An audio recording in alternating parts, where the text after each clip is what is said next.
Eh bien salut à toutes et à tous, bienvenue dans ce 14e épisode du Daily Tips, ton rendez-vous quotidien pour les créateurs de contenu. Et aujourd'hui, eh bien, on va voir comment faire les bons choix. Tu le sais, en tant que créateur de contenu, tu as tout le temps des choix à prendre sur le contenu que tu crées, sur la façon que tu as d'aborder tel ou tel sujet, etc. Comment développer ton business, etc. Eh bien là, dans cette vidéo, nous allons voir ensemble comment ne pas nous faire avoir par les pièges qui sont tendus par notre propre cerveau, le coquin. Et du coup, eh bien, on va voir ensemble comment faire les bons choix avec le livre qui a bien le même nom, Comment faire les bons choix, de Chip et Dan Heath, qui sont, comme tu t'en doutes, bien évidemment, frères. Effectivement. Et on va voir ça en 4 grandes parties. On va voir ensemble le cadrage serré, comment prendre du recul sur notre vision des choses. Deuxièmement, nous allons voir le biais de confirmation, qui est un biais cognitif très puissant qui va nous pousser à prendre des décisions complètement biaisées. Et d'ailleurs, j'en ai fait une vidéo, donc je te la mets juste là si tu veux aller la voir plus tard. Troisièmement, nous allons voir ensemble comment ne pas nous faire avoir par nos émotions immédiates, nos émotions qui vont nous pousser à prendre des décisions à chaud et qui vont souvent nous pousser à prendre les mauvaises décisions. Et enfin, quatrièmement, nous allons voir une petite astuce bonus que je garde pour la fin de cette vidéo. Et juste avant que cette vidéo commence, je t'invite à t'abonner à cette chaîne YouTube si jamais ce n'est pas déjà le cas.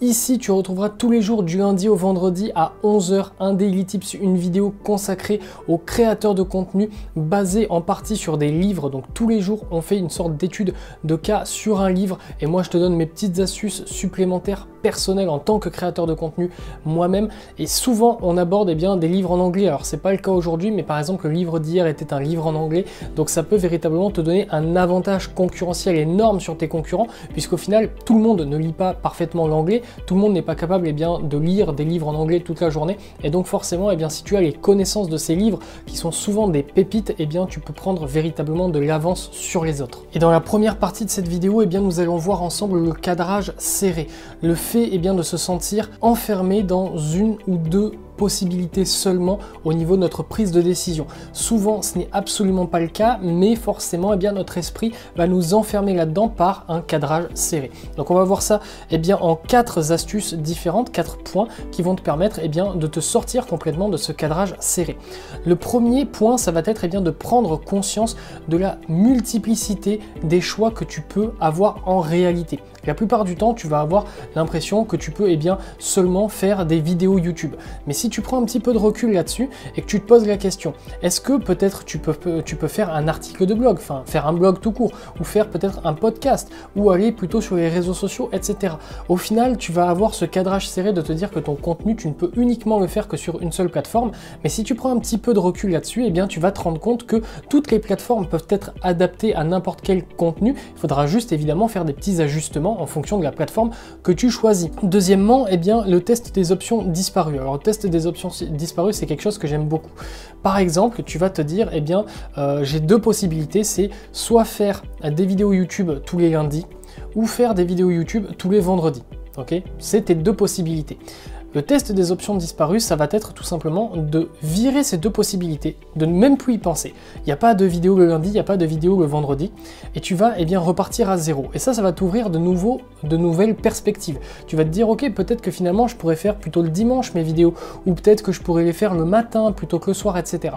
Donc le fait de virer comme ça, les options que tu avais déjà et qui te tracassent vont te permettre de repartir à zéro et de prendre de nouvelles décisions. Troisièmement, il ne faut surtout pas te créer trop de possibilités parce que sinon tu vas rentrer en surabondance et tu vas être incapable de prendre une décision. Et pour illustrer très simplement ce propos et pour te montrer à quel point ton cerveau n'aime pas quand il y a trop de choix possibles, on a tous déjà voulu regarder un film sur Netflix et au final on a passé 3 heures à ne pas regarder de film et à être sur le catalogue et à regarder tous les trucs qu'on pourrait regarder sans rien regarder à la fin.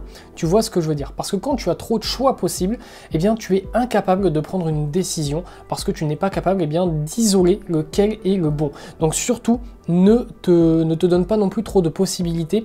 Moi je te dirais que entre 3 et 5 possibilités pour un choix, c'est idéal. Quatrièmement, trouve quelqu'un qui a déjà eu une réponse à ton problème, une solution, et suis ce qu'il a fait. Ça peut vraiment beaucoup t'aider d'aller sur des forums, d'aller demander à quelqu'un qui a peut-être déjà résolu ton problème, résolu le choix auquel tu es confronté, et de prendre eh bien, sa solution à lui pour l'adapter à toi. Ça peut vraiment beaucoup t'aider. La deuxième partie, le deuxième piège dans lequel il ne faut surtout pas tomber, c'est le biais de confirmation. Et celui-là, je peux te dire qu'il est vraiment coriace. Le biais de confirmation, c'est quoi? C'est tout simplement eh bien, le fait que lorsque notre cerveau a une idée en tête, on va toujours chercher à confirmer cette idée encore et encore. Et on peut le voir sur absolument n'importe quel sujet. Je vais te donner une idée à la con, mais peut-être que tu as un créateur de contenu que tu n'aimes pas parce que eh bien, tu as vu une seule de ses vidéos dans ta vie et tu te dis lui c'est un con, je l'aime pas.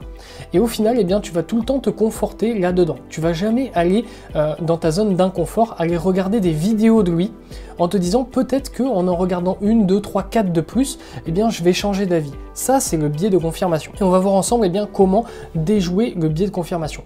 Premièrement, donne-toi une option inverse à l'option que tu t'es fixée.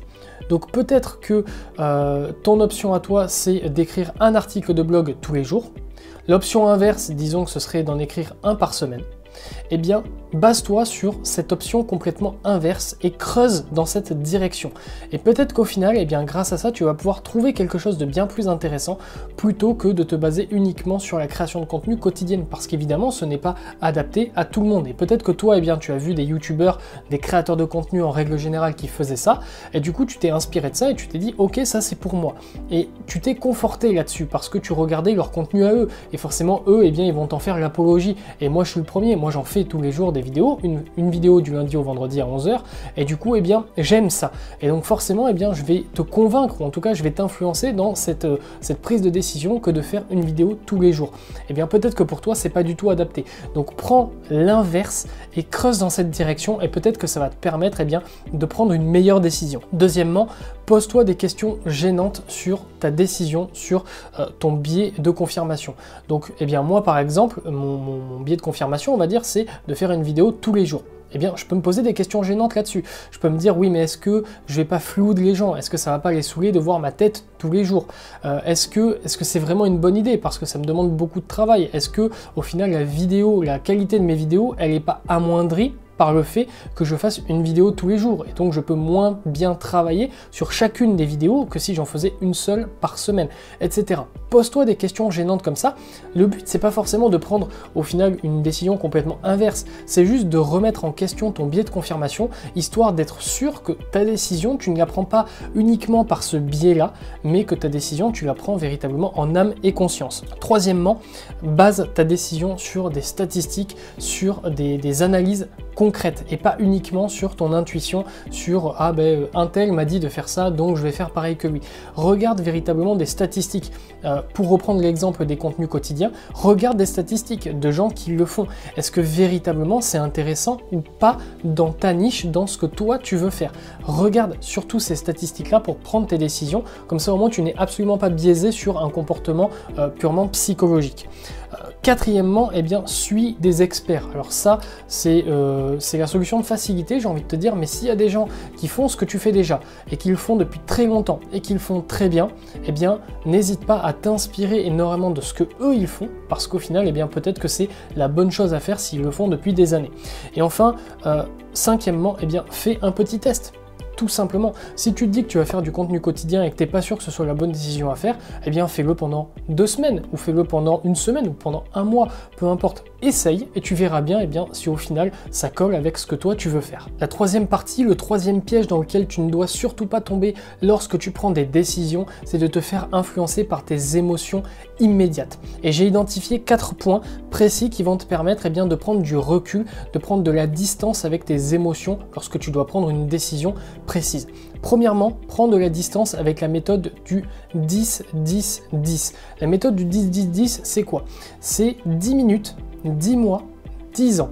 Projette-toi. imagine que ta décision, tu la prends dans 10 minutes plus tard, puis que tu la prends dans 10 mois plus tard, et enfin dans 10 ans plus tard. Ça va te permettre de relativiser et de prendre du recul. Imaginons par exemple que tu te dises que le format des vidéos quotidiennes, ça ne fonctionne pas, tu vois, ton audience n'est pas au rendez-vous, etc. et toi, ça ne t'épanouit pas dans ta création de contenu. Prends du recul comme ça. Dis-toi, ok, si j'étais dans 10 mois, comment est-ce que je prendrais la décision? Si j'étais dans 10 ans, comment est-ce que je prendrais la décision? C'est une petite astuce toute simple, mais ça peut te permettre de prendre de la distance avec le moment présent. Et dans 10 mois, ou dans 10 ans, ou dans 10 minutes, tu n'auras pas les mêmes émotions que les émotions que tu as à l'heure actuelle. Tu vois ce que je veux dire? Et du coup, grâce à ça, tu vas pouvoir prendre de la distance. Deuxièmement, regarde d'un point de vue extérieur. Alors ça, c'est pas forcément évident à faire, mais tu peux te faire accompagner, c'est-à-dire tu peux le faire avec un ami, tu peux le faire avec quelqu'un que tu connais, etc. Et regarde ton contenu, regarde ce que tu fais, regarde la décision que tu as à prendre d'un point de vue extérieur. Si c'était pas ta chaîne YouTube, si c'était pas tes vidéos, si c'était pas ton blog, si c'était pas ton podcast, qu'est-ce que tu aimerais que la personne qui fait le travail que tu regardes fasse? Qu'est-ce que tu aimerais que la personne prenne comme décision? Ça peut véritablement t'aider à ne pas te faire submerger par tes émotions à toi. Troisièmement, imagine que tu conseilles un ami. Donc c'est à peu près la même chose, mais là un peu plus proche. Imagine que la chaîne YouTube en question, c'est la chaîne YouTube de ton meilleur ami. Et ton meilleur ami, tu l'aimes, tu as envie qu'il réussisse, c'est évident. Et donc, tu vas conseiller ton meilleur ami. Tu vas te dire, qu'est-ce que je pourrais dire à mon meilleur ami pour qu'il prenne la bonne décision? Tu vois, et là d'un coup tu te sors du cadre serré au final de ton émotion instantanée et tu vas prendre du recul comme ça et ça va beaucoup t'aider. Et enfin, quatrièmement, toujours avoir en tête tes objectifs. Ça, c'est très important. Quel est ton objectif? Si ton objectif, c'est de faire beaucoup de vues, si ton objectif, c'est d'avoir beaucoup d'abonnés, si ton objectif, c'est de gagner ta vie sur Internet, etc., grâce à ton contenu, c'est ça qui doit motiver tes prises de décision et pas un truc qui se passe là de suite maintenant. N'aie pas d'émotion avec ton business, n'aie pas d'émotion avec ton contenu. Peut-être que ton contenu, toi tu l'aimes, tu y es attaché, tu aimes beaucoup ce que tu fais, mais au final ça ne marche pas. N'aie pas d'émotion quant à la prise de décision d'arrêter ou non ce que tu es en train de faire. Prends tes décisions de façon froide et réfléchie. La quatrième partie, le quatrième piège bonus dans lequel il ne faut pas tomber, c'est l'excès de confiance. Je vais donner un petit exemple, une petite anecdote qui n'a rien à voir avec la création de contenu, mais au final tu vas comprendre. Il y a longtemps de ça, dans les années 60 il me semble, il y a 4 jeunes qui arrivent avec leur guitare et qui se présentent à une audition. Et le mec qui fait passer l'audition, il les recale. Pourquoi? Parce que 4 mecs ensemble qui font de la guitare, il se dit ouais, ça va pas trop marcher, de toute façon il y en a déjà d'autres qui le font, donc c'est pas intéressant. Quelques années plus tard, ce sont devenus les Beatles. Voilà, donc des gens relativement connus qui ont plutôt bien réussi dans la vie. Au final, ce producteur, il a eu un excès de confiance. Il ne s'est pas basé sur le pire qui pouvait arriver. Il ne s'est pas basé sur quelque chose qu'il ne pouvait pas maîtriser. Il s'est simplement dit « j'ai raison, point barre ». Ces mecs-là, c'est de la merde. Et c'est exactement pareil, par exemple, avec J.K. Rowling. Pour Harry Potter, elle a présenté ça à plein d'éditeurs, et les éditeurs, ils ont eu un excès de confiance. Ils se sont dit, non, moi, j'ai la science infuse, moi, j'ai la bonne décision, c'est sûr et certain, ce livre, c'est de la merde, ça va jamais marcher. Et au final, ils se sont tous trompés. Donc, prends toujours un petit peu de distance là-dessus. Et je vais te donner, 3 clés qui vont te permettre de ne pas faire preuve d'excès de confiance dans tes décisions. Premièrement, imagine toujours le pire scénario comme le meilleur. Il y a une phrase que j'aime bien d'un entrepreneur américain qui s'appelle Dan Lok qui dit « Prépare-toi au pire et espère le meilleur ». Et j'aime beaucoup ça.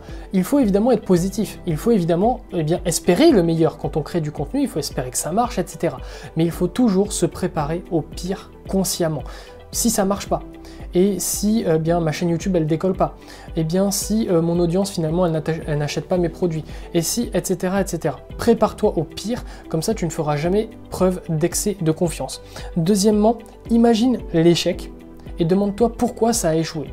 Dis-toi, ok, là je suis dans 6 mois, et finalement mon blog il ne fonctionne pas du tout. Je n'ai absolument pas de visiteurs. 6 mois c'est quand même suffisamment long pour que tu aies quand même pas mal de gens, du trafic, etc.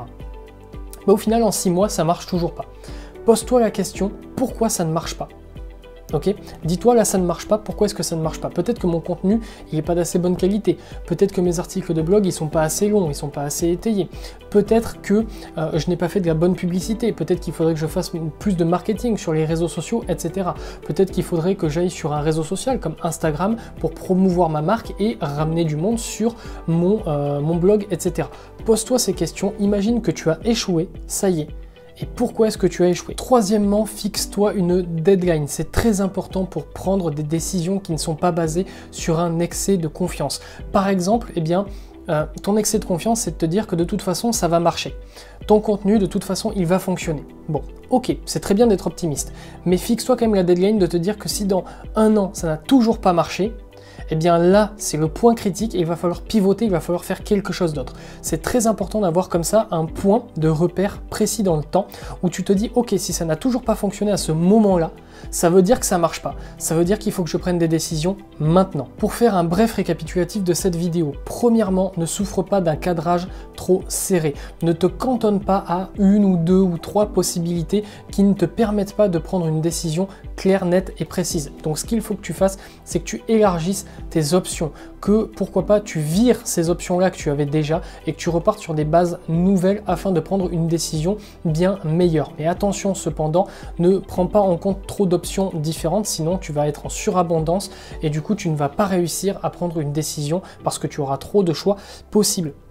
Deuxièmement, le biais de confirmation. Ne te fais surtout pas avoir par ton biais de confirmation et pour ce faire, eh bien, va chercher dans l'opposition à tes idées peut-être la confirmation au final, mais peut-être aussi l'infirmation sur les options, sur les choix que tu voulais prendre.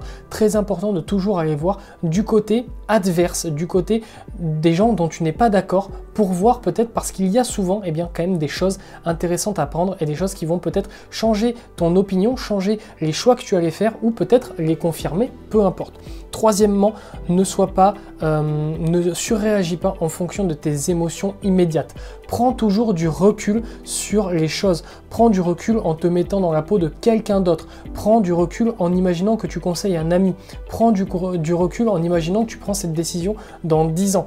Peu importe, mais ne prends pas les décisions à chaud en fonction de tes émotions immédiates. Et enfin, quatrièmement, ne fais pas preuve d'excès de confiance. Avoir confiance en soi, c'est bien. Être optimiste, c'est très bien. Mais il faut toujours se préparer à avoir tort. Toujours imaginer le pire scénario possible pour se préparer en cas d'échec. C'est vraiment très important. Cette vidéo est donc maintenant terminée. J'espère qu'elle t'a plu. J'espère qu'elle t'aura apporté de la connaissance.